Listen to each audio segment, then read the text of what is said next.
Balwant Singh Mankotia, farmer MLA Udhampur.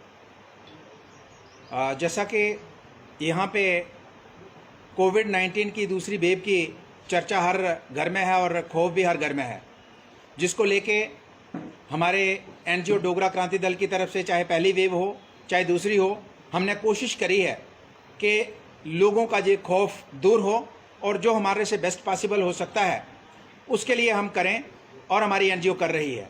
लेकिन साथ ही साथ हम ये कहना चाहेंगे कि आज जो हालात हमारे जम्मू कश्मीर के अंदर बने हैं, जिस तरीके से लोगों के अंदर डर और खौफ का माहौल है, इसका जिम्मेदार कौन है?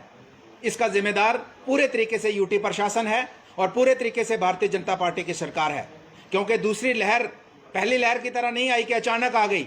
दूसरी लहर आई और बहुत से देशों में आई, देश के बहुत सी स्टेट्स के अंदर आई 2-2.5 महीने पहले, उसके बाद जम्मू कश्मीर में पहुंची।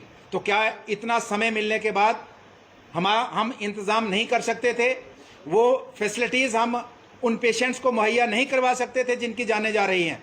आज मैं पूछना चाहता हूं बीजेपी सरकार से, यूटी सरकार से, कि आज अगर आप बीजेपी वाले यहाँ कहते थे कि जम्मू के साथ नाइंसाफ़ी है, आपकी सरकार यहाँ भी है और केंद्र के अंदर भी है, आज हमें बताइए कि आज यहाँ ऑक्सीजन जनरेटर प्लांट अगर आप क्लेम करते हैं कि 47 जम्मू कश्मीर के अंदर फंक्शनल हैं, तो 47 में से 12 जम्मू के अंदर और 34 कश्मीर के अंदर और एक प्राइवेट हॉस्पिटल जम्मू के अंदर है। तो फिर ये डिस्क्रिमिनेशन कौन सी सरकार में ख़त्म होगा? कौन से लीडर्स, कौन सी पार्टी ख़त्म करेगी? अगर आप ये क्लेम करते थे कि हम जब हमारी पार्टी सरकार में आएगी तो हम नाइंसाफ़ी ख़त्म करेंगे। हम तो दुआ करते हैं कि ये नाइंसाफ़ी हम इसलिए नहीं काउंट कर रहे हैं कि यहाँ 80% मौतें हो रही हैं और कश्मीर में 20। हम तो दुआ करते हैं कहीं भी कोई मौत ना हो। लेकिन अब आंकड़ा देखिए, अगर आपके ऑक्सीजन जनरेटर प्लांट जो है फंक्शनल होते तो आज 80% मौतें जम्मू के अंदर नहीं होती। पीएम केयर फंड में लोगों ने दिल खोल के पैसा दिया पिछले साल, और उस पैसे की अकाउंटेबिलिटी कोई नहीं है। और जो उसमें से वेंटिलेटर आए या इक्विपमेंट आए वो आपके हॉस्पिटल के स्टोर्स में पड़े हैं। कब फंक्शनल होंगे, कब चालू होंगे? जब लोग मौत के मुंह में चले जाएंगे। आज जितने हॉस्पिटल में जाइए देखिए, आपके वेंटिलेटर नहीं होने की वजह से यहाँ पे डेथ रेट ज़्यादा है। कौन जवाबदेह है? कौन इसके जिम्मेदार? इन मौतों का जिम्मेदार कौन है? पूछना चाहते हैं हम यहाँ की यूटी सरकार और बीजेपी सरकार से। तो इसलिए हम ये कहना चाहते हैं कि ये जो जिस तरीके से इस वेव को रोकने में और लोगों को फैसिलिटीज़ प्रोवाइड करने में, मुहैया करवाने में ये असफल रहे हैं, आने वाले समय में लोग इसका जवाब मांगेंगे। लोग तो जवाब आज भी मांगे, लेकिन जवाब देंगे लोग अब। तो मैं ये कहना चाहूँगा, इसी के साथ मैं ये भी कहना चाहूँगा कि यहाँ पे 108 नंबर टेंडर हुआ एम्बुलेंस का, कि कोई भी जो मरीज़ है, पेशेंट है, उसको टाइम बाउंड किया गया कि इतने टाइम में एम्बुलेंस पहुँचेगी। लेकिन चेक करके देखिए कि 108 पे फ़ोन करते हैं और 2-2 घंटे तक इंतज़ार करना होता है। और जिसको आधे 5 मिनट में ऑक्सीजन चाहिए, 10 मिनट में ऑक्सीजन चाहिए, 1 घंटे में जम्मू पहुंचना है, उसको 1 घंटे तक यहाँ हॉस्पिटल के बाहर इंतज़ार करना पड़ता है और 1 घंटे में जम्मू पहुंचता है। जिसको डॉक्टर ने एडवाइस किया कि 1 घंटे में दूसरा इसको ट्रीटमेंट जम्मू में मिलना चाहिए, वेंटिलेटर मिलना चाहिए, तो उसके 1 घंटे तो यहाँ इंतज़ार करना पड़ता है। तो मैं कहना चाहूँगा यूटी प्रशासन से, यहाँ लोकल प्रशासन से, कि उनको अकाउंटेबल बनाइए। अगर टेंडरिंग प्रोसेस में उन्होंने पार्टिसिपेट किया है तो एम्बुलेंस है, ये कोई मेडोर नहीं है, टिप्पर नहीं है। अगर ये तक 2 घंटे बाद पहुंचेगा कोई फ़र्क नहीं पड़ेगा। एम्बुलेंस है, उस टाइम बाउंड में पहुंचनी चाहिए। और कोई भी शिकायत आती है तो कल उसके खिलाफ प्रदर्शन होगा, ये मैं कहना चाहूँगा।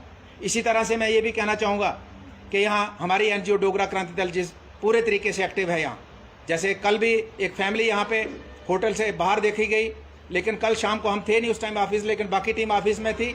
तो उनको किसी ने बताया कि यहाँ पे एक एनजीओ है जो आपको जो चीज़ मुहैया कर ज़रूरत है तो उसके पास जाइए। यहाँ आए तो उन्होंने खाने की बात करी, तो हमारा लंगर ऑलरेडी चलता है, तो खाने की जो उनको रिक्वायरमेंट थी पूरी हुई। उसके बाद उनको ये कहा गया कि किसी किस्म की ज़रूरत आपको पड़ती है तो हम आपके साथ हैं, आपको फंड्स की, घर जाने की, दवाई की, रहने की, कोई व्यवस्था की ज़रूरत है, हम तैयार हैं। तो सुबह मीडिया में हमने खबर देखी, तो अब खैर मुझे लगता है कि कोई इंतज़ाम हुआ है। लेकिन मैं इस तरह से कोई भी फैमिली किसी दूसरी स्टेट से, दूसरी डिस्ट्रिक्ट से यहाँ पे अगर फंसी है, उसके पास खाने का, रहने का इंतज़ाम नहीं है, दवाई का इंतज़ाम नहीं है, बच्चों को दूध का इंतज़ाम नहीं है, तो हमारा हेल्पलाइन नंबर हमने जारी किया है। हमारा ऑफिस यहाँ पे आदर्श कॉलोनी के अंदर है। हमारे संपर्क कीजिए, दफ्तर में पहुँचिए, टेलीफोन पे बात कीजिए, हम आपको डोर स्टेप में फैसिलिटी प्रोवाइड कराएंगे। कोई आदमी अपने आप को अकेला मत महसूस करे कि यहाँ फंसे और हमारी कोई मदद नहीं होगी। बिल्कुल मदद होगी। यहाँ पे उधमपुर, पूरा उधमपुर आपके साथ है। पूरा उधमपुर का हर शख्स आपकी मदद करना चाहता है, कोई भी आदमी अगर बाहर से फंसा है। इसी तरीके से जो कोविड पॉजिटिव पेशेंट घर में क्वारंटाइन है, 4 दिन पहले एलजी साहब से अनाउंस हुआ कि इनको किट प्रोवाइड की जाएगी। मुझे बताइए कि जो पॉजिटिव आता है, ये सिम्टम जब आते हैं सबसे ज़्यादा खतरा पहले दूसरे तीसरे चौथे पाँचवें छठे दिन होता है। तब तक उसको ऑक्सीमीटर, तब तक उसको रिक्वायर्ड मेडिसिन अगर नहीं मिलती हैं, उसके बाद जब लंग्स में चला जाता है तो फिर बचाने वाला कौन है उसको। अब 4 दिन हो गए हैं, 5वां दिन है आज तक वो आपकी किट नहीं पहुंची है। मैं लोगों को कहना चाहूँगा, अगर किसी को किट की ज़रूरत पड़ती है तो हमारी एनजीओ को आप संपर्क करिए, हम प्रोवाइड करेंगे। सरकार फेलियर है कोई बात नहीं, हम प्रोवाइड करेंगे।